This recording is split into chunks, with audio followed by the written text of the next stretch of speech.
And we are live with Andrew Lichtenberger, also known as LuckyChewy. Run this table. He hails from New York. He's got over 8.5 million in live winnings.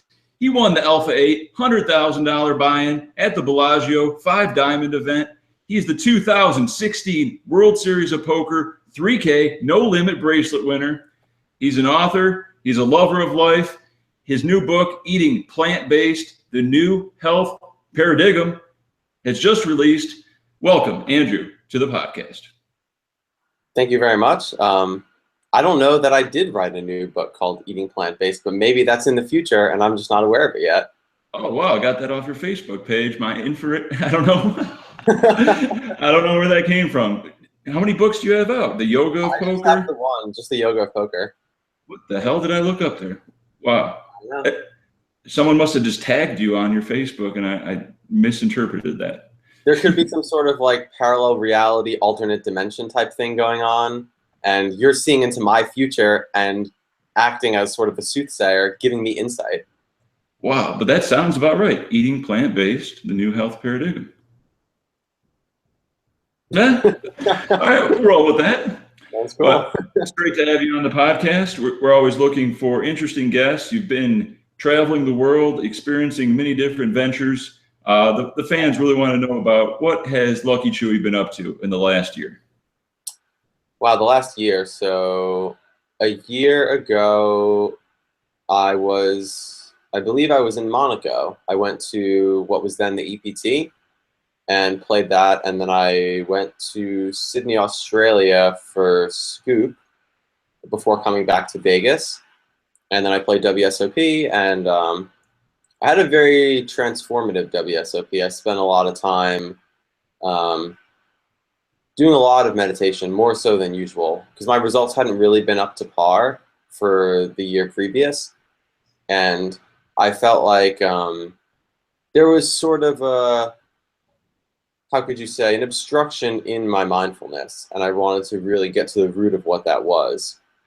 And I also kind of ended up on a weird schedule where I was not really able to sleep at night. Like I spent most nights kind of just, I guess, pontificating my life and trying to find greater clarity. And most days I was going to sleep around like 5 or 6 a.m. and took full advantage of the late registration that WSOP had, where you could come in after dinner break. And yeah, it's funny now, like my life's completely changed. I'm waking up early and on the complete opposite schedule. But yeah, I mean, eventually I guess it paid off. I had some good results in some of the ARIA tournaments. I won that bracelet. Yeah, some more traveling. And then since December, I've kind of been pretty low key, hanging around Vegas, a few short trips here and there, with the exception of India, where I was about 2 weeks ago. And that was anything but a short trip, but it was an amazing trip. And I'm very glad I went. Wow, what was going on in India? So I went to India to meet up with our project manager for LuckyChewy Poker, and I met the programming team. And yeah, it was really cool. I got to hang out with them in the office space where they work, and got to see where they are every day, and met some of the key individuals who have been instrumental in the production and creation of the software. And yeah, took a trip up to the Himalayas and was in Manali for a couple days and Dharamshala for a couple days. And yeah, man, it's just beautiful up there. Wow. It would be such a blessing to be able to live in a place like that where the nature is so untouched, it's just so high up. And yeah, I mean, wow, it's really phenomenal. As long as I've heard about you, known you, you've been a very deep person. You're always looking for the hidden meaning in life, optimal ways of living ethically. Yeah. You've been a vegetarian for some time, is that correct? Yeah, I guess the colloquial term is vegan. I actually think the apparent book I wrote, Eating Plant-Based, I like the term plant-based. I think it's a slightly less like intense word, but yeah, I don't eat dairy either. It was kind of like health reasons initially, I guess ethical reasons ultimately, but I don't know, it just makes me happy, and that's kind of just what I roll with. I agree. Although I love a good steak every night or chicken, fish, I often wonder, a part of my mind often shifts to why do we eat animals but we can't eat humans? I know that sounds crazy, but we're all kind of the same thing. Why is it socially acceptable to eat animals? Yeah, and why some animals and not others. And I mean, ultimately, like everybody has kind of their own approach they wish to take in life. And for me, there's no right or wrong. I think if something vibes with you and you feel comfortable making your own choices, then everybody should be free to do what they choose. Absolutely. Like you can't eat dogs, but chickens, cows, pigs, that's okay. It's all meat, right? What's the ethical difference? From my perspective, I see it that way. Yeah. Absolutely. I know you're deep into yoga, meditation, DMT, hallucinogenics, possibly. Is those really the secrets of the universe? Can you really go deeper than what normal people see on a day-to-day basis, working a 9 to 5? With psychedelics specifically, or Uh, all those I think are really interesting in expanding your mind and seeing what's really out there. yeah, I think they all sort of go hand in hand. I guess I'll start with the beginning. I think for me, yoga was kind of something I found initially when I was searching for, as you put it, the deeper meaning to life. And it just gave me, well, one, I kind of needed some sort of fitness to, I guess, supplement all of the sitting I was doing for the poker playing. So that was great. And eventually it led me to actually get more into weight training and those sorts of things. The meditation, again, I think goes hand in hand with the yoga and the weight training, because once your body actually or I guess I can only speak empirically, once my body feels content to be able to sit for, whatever amount of time, it's not like I'm sitting wanting to be somewhere else. I'm actually content to just be sitting there and having that introspective experience in whatever way it may present itself or whatever form it may take. And then I Is guess, there yeah. is there an easy way for a normal person to just find a easy way to meditate? Is there a book you recommend or YouTube video? Because a lot of people just don't know how to do it, so they never try it. Yeah, I think there's so many books and YouTube videos, and there's so many people that are, trained as teachers and have been doing it so much longer than I have. I'll just say the kind of short quip that I like to share on the topic of meditation is just try it, Like, there's kind of nothing more powerful in life than just having your own experience. So just sitting down and whatever happens, happens. Some people, the first few times they may fall asleep, they may feel their mind racing, but at least you're gaining more awareness over what it is that's actually going on inside your mind. And I think that's kind of ultimately one of the greatest benefits is, even if your mind is racing and you don't have that stillness and clarity that you wish, at least you're acknowledging and accepting that it's racing. And you can at least maybe glean some insight into what sorts of thoughts are going through your mind and begin to ask yourself, like, well, where is this thought coming from? What does this thought mean? Like, what am I trying to, in a sense, tell myself by having this thought on perhaps repeat? Is it very breathing based? Is you really focusing on your breathing when you do the meditating? I also do most mornings breathing exercises, which I learned as a part of a yoga training I attended. So in the Indian tradition, they call them pranayam, which just I think means breath control. But typically, I do those in a preparation for a short meditation, and there's all sorts of different breathing exercises you can do. But yeah, I find that those are, again, a nice way to kind of, in a sense, prepare the body and the mind for, just a short experience of, I guess, deeper connection, in a sense. Okay. Are you familiar with the Wim Hof method? Yeah, I think he's a really interesting guy, and I definitely think that he's got his system worked out pretty nicely for him. He's bearing some pretty cold temperatures, so I've tried on a few occasions. I can't say that I'm as capable at this exact moment in my life of being in such extreme conditions without acting like a child. But Yeah, I mean, it's pretty awesome what he does, for sure. So that's just a perfect example of mind over matter and just training your body to be in the moment, right? Absolutely. And I'm definitely a big believer in that, of like thoughts create reality, and yeah, like self-fulfilling prophecies. He actually, you know, I've heard him say, one of his favorite quotes of mine is, the cold is my warm friend. Wow, yeah, he's been on the Joe Rogan Experience a couple times. Have you seen those? Yeah, I've seen one of him at least. And he actually did speak a bit on the pranayama, which I guess I learned one particular system of. And from his perspective, it was sort of irrelevant, like the details of it. And he seems to just be more proponent of deep breathing being the most important thing for the abilities that he's cultivated.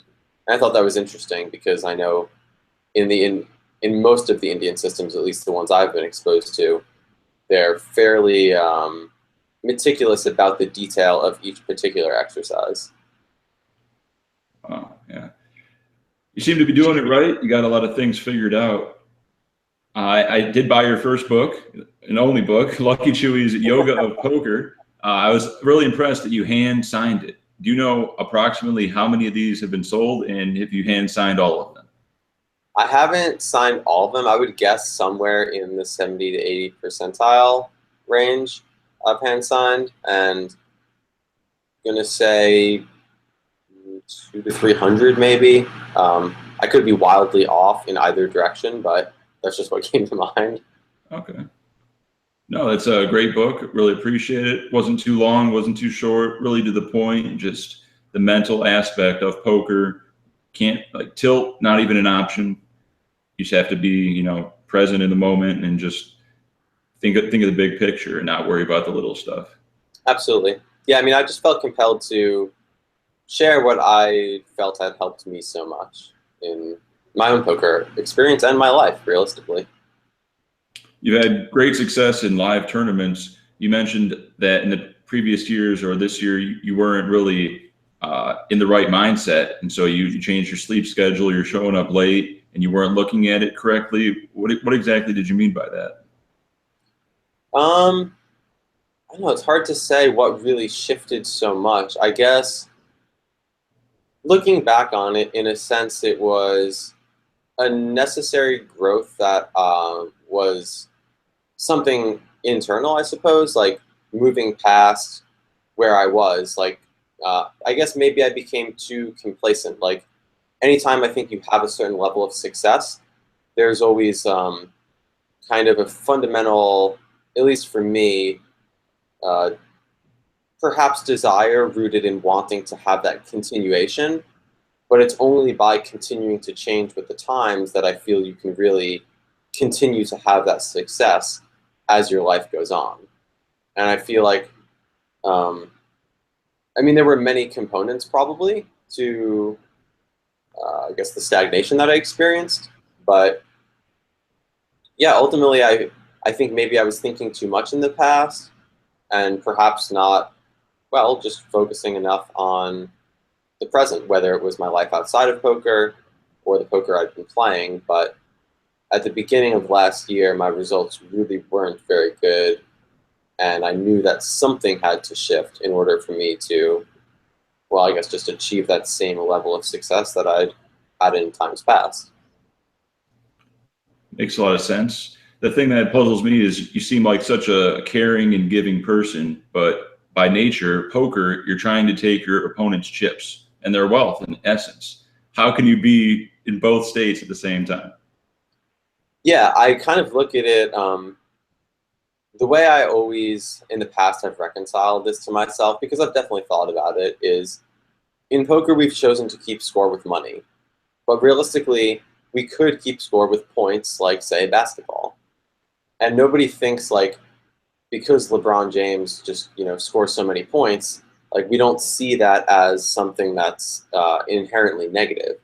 And I feel the same way in poker, in a sense that when you, on a personal level, when I lose at poker, I feel like I've been given an opportunity for growth in whatever it was that was causing me to lose. Sometimes, yeah, it's not like so obvious you lose a big all in or whatever. But sometimes I think and maybe perhaps oftentimes there are aspects of one's personality that come through and cause you to make certain choices or have certain thoughts or emotions or reactions in poker that I guess prevent you from having that victorious experience.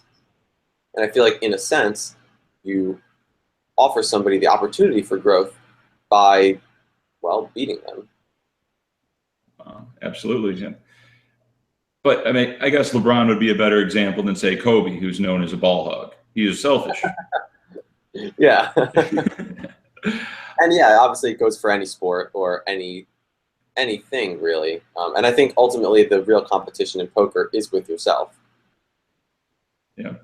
Internal battle to succeed and beat the rake, travel expenses and your opponents, and taxes, profitability. It's very difficult to be a professional. And just staying present. I mean, that's really, I personally feel like the opponents at the poker table are an outward manifestation of the inner journey, so to speak.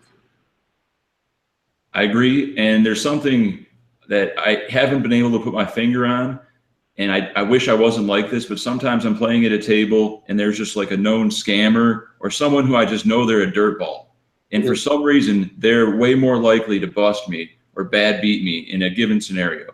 Is that just cognitive bias or just coincidence? Is there anything deep behind that? I would say it's hard to say. I mean, like I was just saying earlier, I do think that thoughts create reality. So it's like almost in a sense, your fear of that or your expectation of that is going to perhaps make that more likely. I actually heard a really interesting I guess lecture, you could call it, in the recent past, where this guy was saying how the reason actually why it's been said that thoughts create reality, from his perspective, is that thoughts actually generate gravity waves. And that's why when you think something, there actually is a physical representation of that energy and motion that brings you closer to that thought. And I know it's been said many times, like, positive thinking is good for you, this and that, and like, empirically, yes, I believe that, but actually having some perhaps insight into the underlying components of why that would be is really fascinating. So maybe you should not think that they're going to bust you, and who knows? We'll see what happens. Absolutely. Yeah, maybe I should just be indifferent as to their shady past and it shouldn't concern me, or I shouldn't maybe gun for them to right their wrongs and take their chips when they just, in the end, usually take mine. Yeah, and I think, for me personally, anytime I've interacted with people who I feel haven't been in the right, the most liberating emotion for me to have with regards to my interaction with them is just to feel compassion, because I truly believe that anybody who does wrong to somebody else is just reflecting outwardly their own inner turmoil or just frustration. Like, I don't think, people who are happy in their lives do things that are hurtful to others intentionally, because why would you? It just doesn't make sense. So I can really have compassion for people that do things that, I guess in this case, we would consider unpreferable. That makes a lot of sense, giving some reason behind why there even exists internet trolls that have nothing but horrible things to say, and they're just making themselves feel better by trying to bring you down on, say, the YouTube comments or any forum in general. And I think it's a sad attempt to make themselves feel better, because they're just reflecting back to themselves that frustration that they already have inside. And in a sense, yes, it's helpful that they can then see it more clearly, like, okay, this is what I'm projecting outwardly, this is what I'm going to continue experiencing more of, but I don't think it's the way to move past it. I think ultimately there has to be a transformation of understanding, okay, this is how I felt in the past, and that's no longer who I am. Yeah, I've learned that hating on people, it doesn't really solve any problems. It's better to see what they're doing right and either imitate what they do to make your own life better, or just get past it, because the negative emotions, they don't just come out. They stay with you even though you're expressing them. Absolutely. Yeah, I agree with that entirely. Okay, we got a question from the chat from Julie Danger. She asks, do you find meditation to be most helpful for you before or after a session, or both? I mean, yeah, probably both, but I do think beforehand it's especially helpful to be in that that mindset that you prefer, in that state of mindfulness when you step into the game, and then you can kind of draw it out over the course of your experience. And I think, in my own personal experience, it is there is a deepening that occurs over time once you've remained in that state and you're using it to your advantage to, I guess, manifest what it is you prefer. You continue down that that trail, and it's just fascinating sometimes the insight that I feel I'm having about my own life, about my surroundings, my environment, when I'm in a deep meditative state, which for many of my poker successes, I feel I've been in at the table. Okay, going back to basketball, there's been some controversial studies as to whether or not the zone or the hot hand really exists, or it's just a statistical abnormality. Do you feel the zone and having momentum in a poker tournament really does exist, or it's all just in your mind? I think both are true. I think it exists and it's in your mind, but it's only existing because of it being in your mind. And for me personally, when I feel that I'm in that state, I actually do experience some degree of physiological change. I feel my breathing is more stilled. It's slightly deeper. I find that my spine is more erect without me having to, I guess, intentionally move my body in that way. And I do find that sometimes, like, my pineal third eye will have a slight sensation of the word that comes to mind is swelling, but it's not unpleasant. But it feels I do feel a sensation there. I got a lot of questions, off the map questions. I know you're a very smart guy. You've done your research. I've tried to do a lot of research. People try to debunk what I say. Pineal gland, third eye. Is it true fluoride calcifies your pineal gland? My personal opinion is that, well, I'll move back for a second. I once had the pleasure of interviewing a guy who got fluoride removed from the water system in one of the counties in Texas. I can't remember which. San Marcos, that was it. And he said he found out about it from a friend, and he tried to figure out what is fluoride. So again, I'm just quoting what he told me. He called one of the companies that was putting it in, and he was told that it was waste from phosphate fertilizer chemical production. So it's like slightly concerning that waste from phosphate fertilizer is going into the water supply. So yeah, I mean, my personal opinion is I don't consume it. I've read that yes, it calcifies the pineal gland. Is that actually true? I don't know. I mean, I've never actually done an autopsy or something on somebody that's consumed a lot of fluoride and seen, but yeah, I mean, it could make sense. It makes some sense to me, for sure.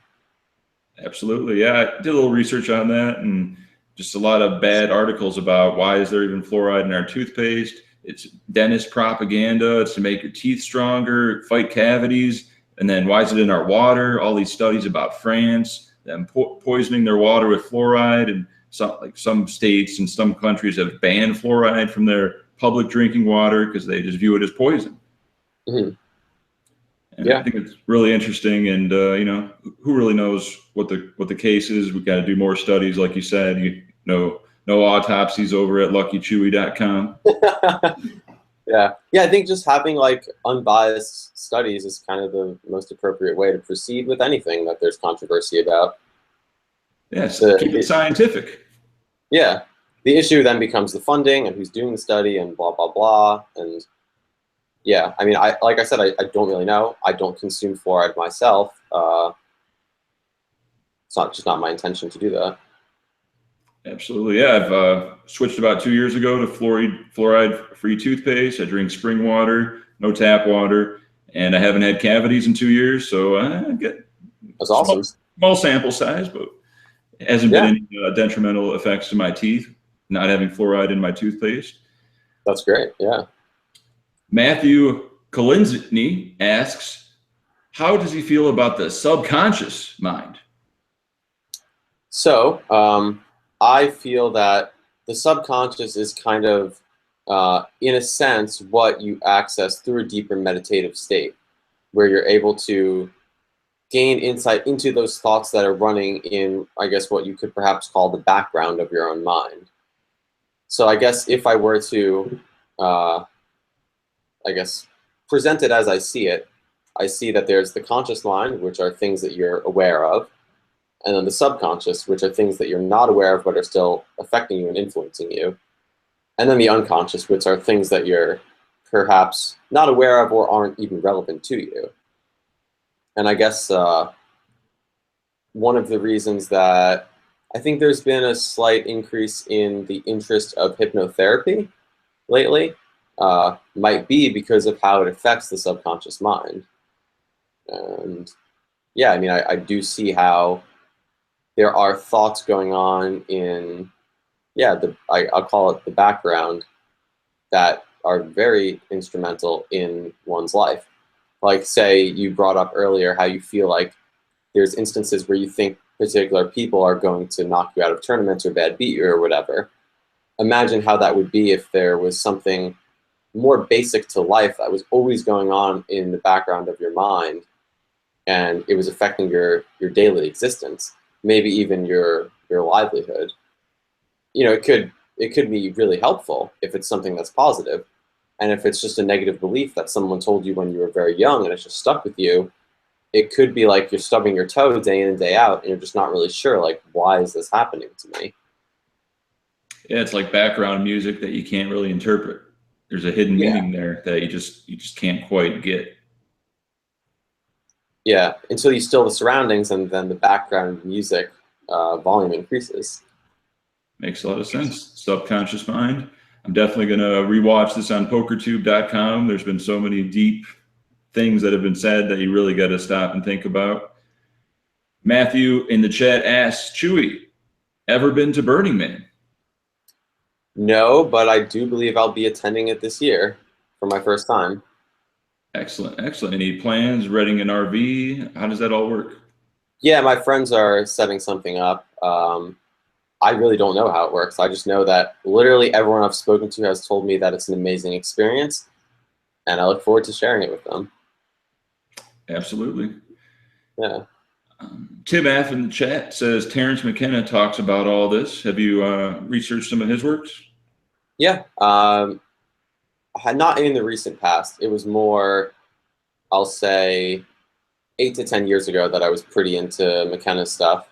And yeah, I mean, it's absolutely fascinating. My brother actually just told me that, I don't know if this is true, but he said Jim Carrey was right now in the woods preparing himself to play Terrence McKenna in a movie.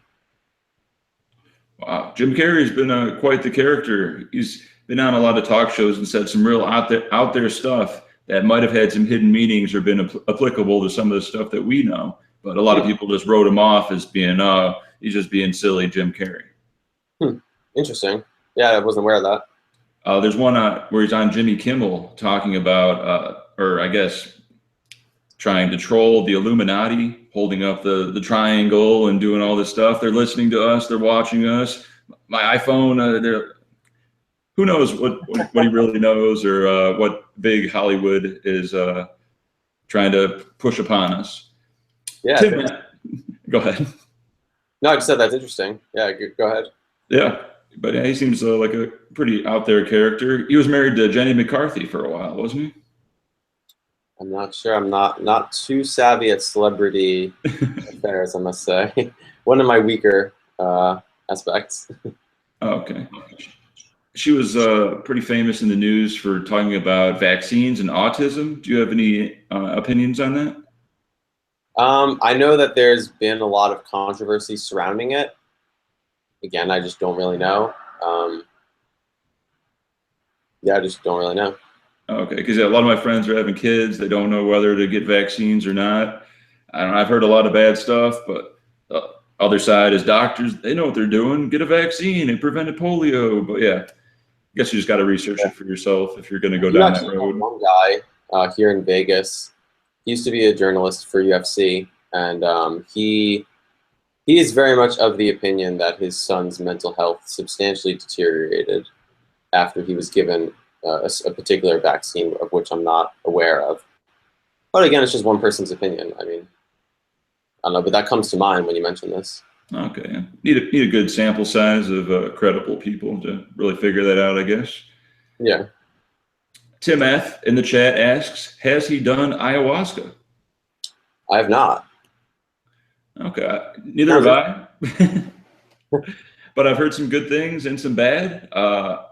The experience is supposed to be really mind altering, but the immediate side effects include vomiting and diarrhea, and it doesn't sound like a good time.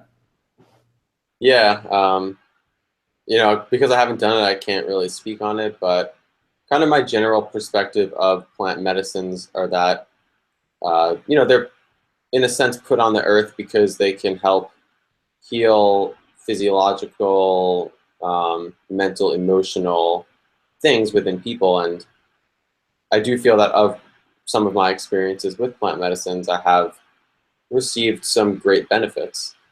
But I do feel that they're, at least, and I know McKenna, I think, was a proponent of this, but in my own life, I feel that there has to kind of be a strong intention behind it. And if it's done too haphazardly, you open yourself up to, I don't know, just kind of being in that place without really too good of a reason. And that's never really fun. You kind of always, at least I can only speak for myself. I always want to know that when I'm doing something, I'm doing it for a particular reason. And, whatever the result may be, that's fine. But I want to know that my intention is focused in whatever I'm doing. I agree. I know a lot of people say they have bad trips when taking certain hallucinogenics, and usually that's because they're going through a lot of trauma in their life, or they're in just the wrong situation at a house party with a bunch of people drinking that aren't on the same hallucinogenic, and it just depends upon the atmosphere and situation. Yeah, absolutely. I think, where you are when you do something is going to be very relevant, especially if it's something that's going to open up your sensory system and, I guess, put you more in touch with your environment. Absolutely. Have you seen the Netflix special DMT, The Spirit Molecule? I have, yeah. That's definitely an interesting watch. Absolutely. Joe Rogan doing some commentating along with all the medical patients that went through it. Really interesting drug that not many people talk about or even know about. Yeah, yeah. I heard a funny story. I'm not sure if I should share this. But, Allegedly. yeah. Yeah, no, I don't know that. I'm sorry I brought it up, but Okay. I'll segue into something. I know last year Dan Smith did a charity drive, and one of the charities that he had listed in the donation matching was MAPS, which is the Multidisciplinary Association of Psychedelic Studies, founded by Rick Doblin, I believe his name is. And yeah, it's interesting seeing the kind of work they're doing using these, what I would term plant medicines, for the benefit of their medicinal value. And I think eventually, once they presumably are shown to have some benefit on whatever medical patients they use them on, or I guess test subjects, they'll be more introduced into their studies, and it should just be interesting to see how that eventually integrates into our culture. Okay. I've heard stories about certain Silicon Valley companies microdosing all of their employees with LSD to make them think outside the box more. Have you heard about this? I haven't heard about that. That's pretty interesting, though. Wow. Yep. And the inventor, the person who discovered or imagined the DNA helix, did it on acid. Crick, I believe his name was, a doctor. And Yeah, I've heard that also. I mean, I can't disprove it. I'll say that much. yeah, sometimes you got to break into another dimension to find the answers. Yeah, and I think ultimately, like for me, the real value of meditation is that these altered states of consciousness, which these plant medicines can allegedly bring you to, is a state of consciousness that is, in a sense, one of your own, which is always there and just causes the shift in perspective to actually realize that in each moment. Okay. Just going to ask you a bunch of crazy questions that you may or may not have an opinion on, but I'm looking for answers. So are the viewers. They want to know, meaning of life, is there life after death? Two common questions. So this might sound a little bit weird, but I think that life is actually fundamentally meaningless in the sense that everybody is given the option to associate whatever meaning they prefer with their experiences within life. I don't think there is inherently rigid, I guess, meaning to each and everything. But we can certainly agree as a culture, a society, on certain things being what we would call right and wrong or good or bad.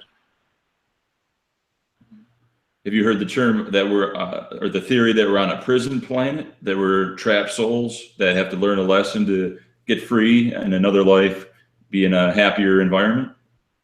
Yeah, I've heard this theory. To me, a lot of the, I guess, concepts that go along with that kind of train of thought are, in a sense, what I would say are, I guess, somewhat fear-based or negative in their connotation, because it's not very empowering to think that you're like trapped in a prison. Even if, say, it were true, I would prefer to believe in just the goodness of this so-called prison in this example or hypothetical. Because there are so many great things in life which you can have deep appreciation and enjoyment for. Okay, so kind of similar to that, what are your thoughts on the simulation theory? I do think that reality is in many ways a simulation, and I think that this is why thoughts create reality. I see it more as an engine than a simulation. Okay, I see it as a bunch of super advanced aliens with their super quantum computers, with their universe on their iPhone, and they're just constantly gambling on different situations and scenarios. And we're their reality show of endless entertainment. That could perhaps be true, but I don't believe that our free will is so far removed from us that they can actually influence us so much. There may be influence, perhaps, from some other civilizations. I obviously can't disprove that. Or maybe it's not obvious, but I can't disprove that. But yeah, I think like ultimately everyone's choice is their own, and one of those primary choices is the meaning that you give the events in your life.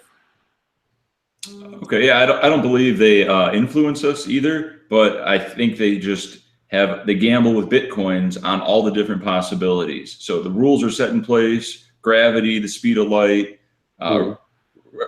reproducing, food tastes good, all these genetic things that are built into us, and we're just their entertainment because they've done so much, they know so much, they need something to keep them entertained. So would this be, in your example, playing hand in hand with the simulation theory? Yes, they're I call them the grand simulators, the creators, if you will. And we're just one of, there's 100 million planets out there, multiverse theory. It's just a numbers game that there's got to be other intelligent life out there. Yeah, and we're just one of them. We're just one of their science experiments. It's interesting. I guess my response to that would be that who then is their grand simulator? Ooh, that's true. That's kind of why I see that there's just an engine of reality, which is kind of in a sense, a reflective mechanism that's always leading you towards greater clarity and enjoyment in your life if you're able to glean the insight that it gives you. But Okay. I can't disprove your theory. It is interesting. I'll say that much. Okay. Did you see that the speech Elon Musk did about a year ago about when they asked him about the simulation theory? I remember he wrote, is it Wait But Why, his website? Or Um, that's something related to him? no, it was at like a big science and physics convention where someone asked him the odds that we're in base reality, and he said it's over 1,000,000,000 to 1 that this is the original reality, that it's 1,000,000,000 times more likely that we're just a simulation of a simulation of we're not the base reality. Hmm. What does base reality mean? Like, I understand it in the sense that it's the original, so to speak. He compared it to video Actually, games, okay. how Pong was 40 years ago, and how our technology is advancing at exponential rate or Moore's law or whatever. And he said any more uh, advanced civilization, even by 1,000 years, would be able to replicate our universe, have their own little Big Bang, and just hit the go button. Yeah. Although that may be true, I don't think that necessarily. Um, I guess that may be true, but I don't. I don't see that that should in any way make us feel bad or lesser than anybody else because our uniqueness is still very much our own. Yeah, it's a long shot for us to even, to be at the place and time that we are, to be so evolved as a species. Yeah, and yeah, like even removing all concepts of labeling our experience, just the uniqueness of who we are as individuals, that I don't think is replicable. Okay. Also, during that same conference, Dr. James Gates, I believe, said he looked at the smallest particle of reality or something, and he found within it computer code that told it how to behave. That I'm sure I'm misquoting this, but he just said it shouldn't be there. That's just like it's programmed into the smallest bit or planet length, and it's computer code that he found in like 1970s search engine technology. I mean, you can look this up on YouTube or whatever, but a lot of people have, retweeted this and shown this. It was about a year ago, saying that it's almost proof that we're in simulated reality because this code shouldn't be there. That is very fascinating. I don't really know what to say about that. But there's no reason to freak out and think Yeah, it's all a fixed game. In the end, it's all about experiences, sensations. We're giving senses to experience this reality: sight, sound, touch, hearing, or else it'd be pretty boring. absolutely. Yeah, I agree with you. I think like one of the great joys is just enjoying the journey of life and just really appreciating it and appreciating the learning experience that comes with that journey and just being open to the change that presents itself. Absolutely. Do you believe in reincarnation or anything like that? I've kind of gone back and forth. I do believe in the sense of there being multiple incarnations, um, because I'm not, I guess, able to see things from uh, such a vast perspective of what you could perhaps call a god or what have you. I don't really know, but I do think the theory of everything existing all at once is very compelling to me. So time being, in a sense, an illusion that we've chosen to experience on some level to be able to experience life in the way we do, much like a movie. And there's got to be a timeline. There's got to be a three-dimensional reality has time, person, place. You got to meet Joey at the coffee shop Yeah, at 3:30 at this intersection. Boom. yeah. That's the setting. Or if there's no time, if everything's just frozen, there's nothing. So yeah, in that sense, I believe that reincarnation would exist from that perspective, but in the sense that time exists all at once, it wouldn't.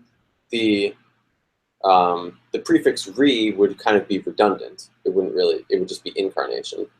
But I do believe in there being, in a sense, a karma or a cause and effect mechanism that exists within reality, where what you put out is what you get back. So, you know, you reap what you sow, so to speak.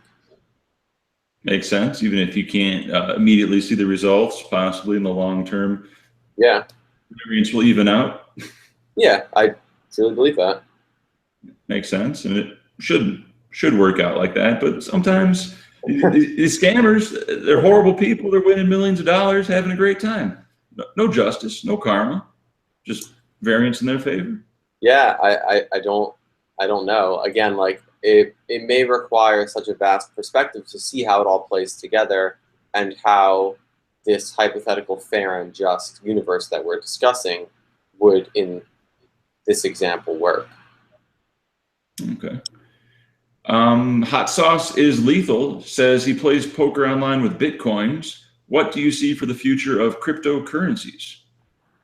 I mean, it seems like they're becoming more and more a part of society, and I think once like major players like Amazon and I guess Netflix and whoever else start accepting them, or maybe they already do. I'm not really that well informed about cryptocurrencies, but I think once they're actually able to be used in a similar way to how credit or debit cards are used, it'll be a major shift in how, I guess, the global currency market exists in our lives.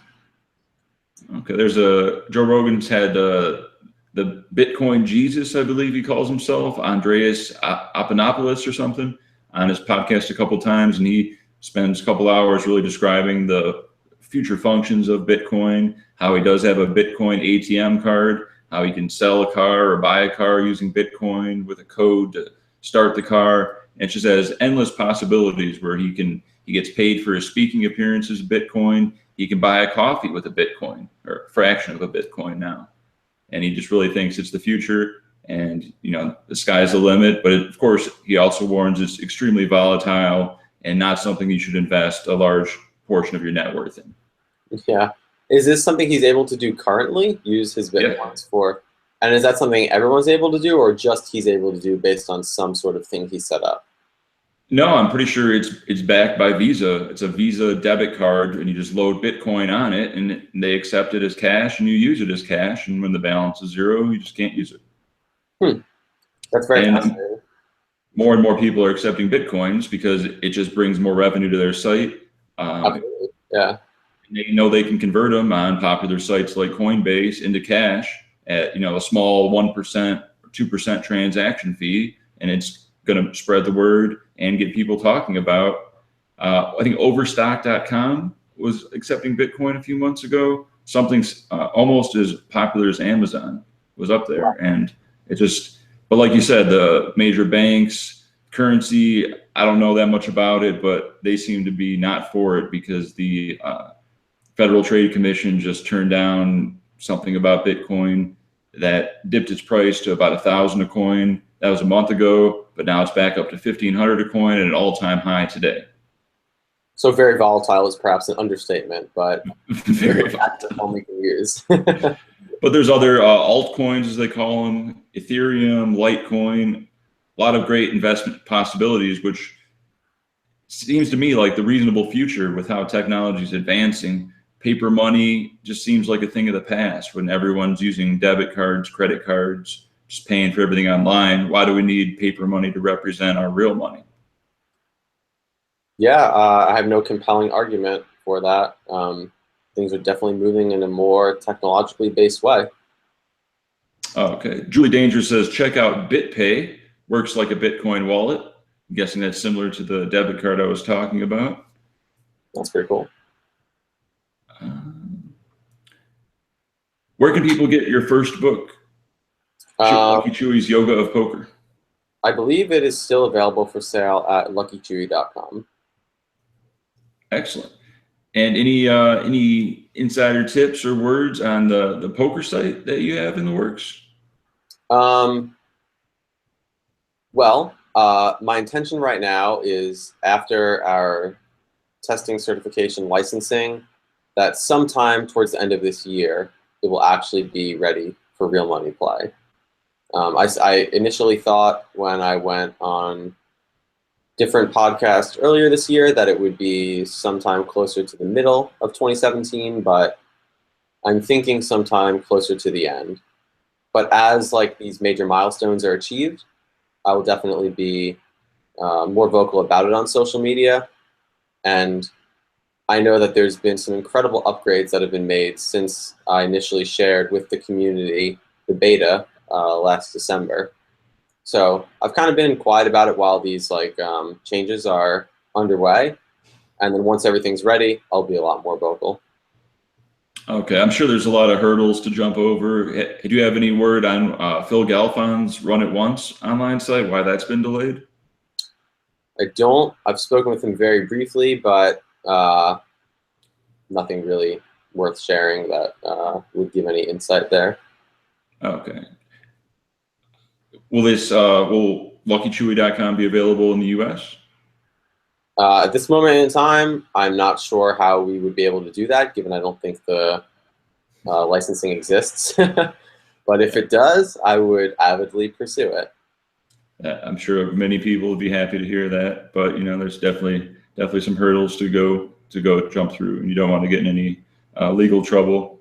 Shout out to the U.S. lawmakers. We're staying legal around here. Yeah.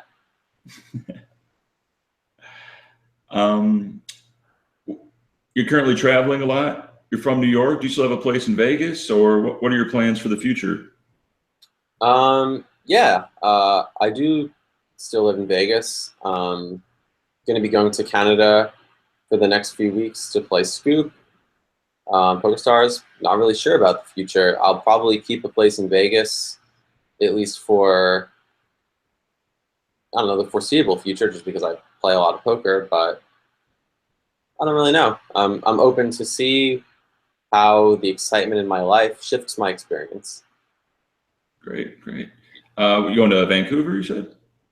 Yes. Nice. Love Vancouver. Spent 2 6-month stretches there myself. A little expensive, but the people they're just happy to be alive. That's awesome. Yeah, I've heard it's a great community. Absolutely. What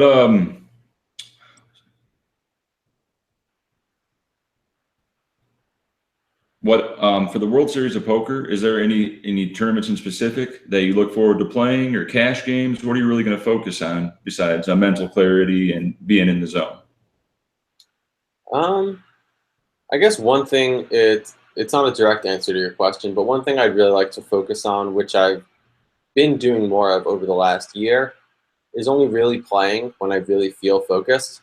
So even if that means skipping some of the events that I would perhaps never have dreamed of skipping, I think there's a lot to be said for turning up when you're at your best.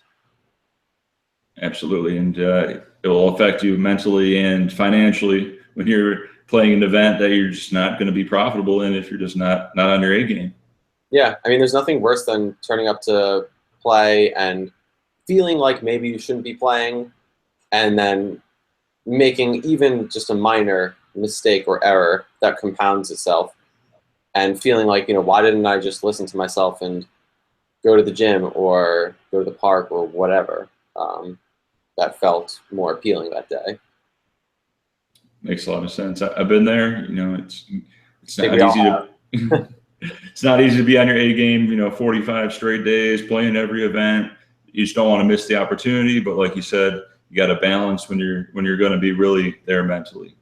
Yeah, and there's also definitely a balance necessary in not being too casual about taking days off and also being disciplined. So it goes both ways, and I find that that's actually one of the most challenging things as a professional to maintain, I guess, the integrity of the balance in your own life. Okay. Johnny Ringo asks, what is the premise of your book, Chewy? What should we hope to gain by getting this gem of modern literature? Well, I guess you could hope to gain just some insight into how I think about life, and presumably you would glean at least a little bit of insight. But yeah, like I mentioned earlier, it's kind of just the, I guess, qualities that I felt were helpful in me becoming successful in poker and in life, and just generally finding happiness. And I guess finding clarity would be an even more appropriate way to put it. Makes a lot of sense. When you're in Vancouver playing Scoop, do you have any intentions to stream on Twitch? Have you ever looked into that? I haven't, but perhaps it's not a bad idea. That could be a lot of fun. Yeah, I know a lot of people have done it. They think they give a little edge away with their opponents seeing how they play, but with the 5-minute delay, I mean, they can't see your whole cards.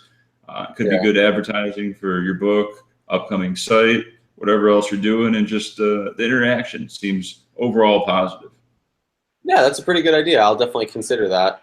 For me, like, the idea of giving stuff away isn't so much a concern because, I mean, I used to make instructional training videos, and that was definitely a lot more of giving stuff away. But I don't know. Sometimes I find that if I can't put my full focus into the game, it is slightly detrimental. So I can give it a shot in some smaller binds, see how I like it, and yeah, I mean, thank you for the consideration. I will definitely keep it in mind. Sounds great. I'll definitely tune in if you do start a Twitch stream. Hopefully, LuckyChewy Poker has not been taken. So, Yeah. Some of my favorite Twitch streamers. Send me off. If you ever seen Tonka on Twitch, Doug Polk does Twitch streams. Very entertaining characters and good way to learn and be entertained by some of your favorite poker personalities. I think it's worth a shot for you, and I look forward to you trying that out. I'll definitely tune in. Cool. Thank you. Thank you. Once again, folks, on behalf of PokerTube, we have Andrew Lichtenberger, LuckyChewy on the podcast. Feel free to check out the PokerTube channel on YouTube. Subscribe for all the live updates. There'll be plenty more of these in the future. Every Thursday, you can see me and Michael Haig do our weekly podcast rundown.